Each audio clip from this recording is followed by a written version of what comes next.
Hei monyet, tak semua orang bermula di garisan yang sama. Ada yang bermula dengan beban seperti Peter Dinklage. Dia bukan dilahirkan dengan kelebihan yang dunia sanjung.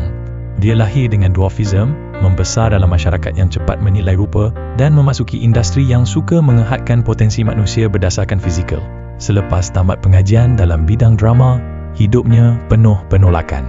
Watak yang ditawarkan sering menghina maruah. Dia memilih untuk menolak walaupun terpaksa hidup susah dan berdepan kemurungan. Prinsip lebih penting daripada keselesaan sementara. Nilai seseorang tidak ditentukan oleh saiz tubuh, tetapi oleh keberanian untuk setia kepada diri sendiri.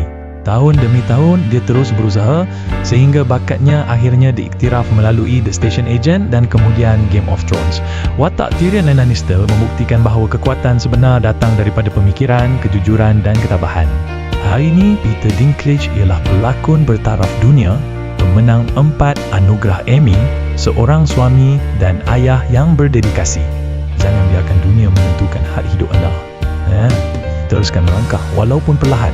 Kejayaan akan datang kepada mereka yang tidak mengkhianati diri sendiri.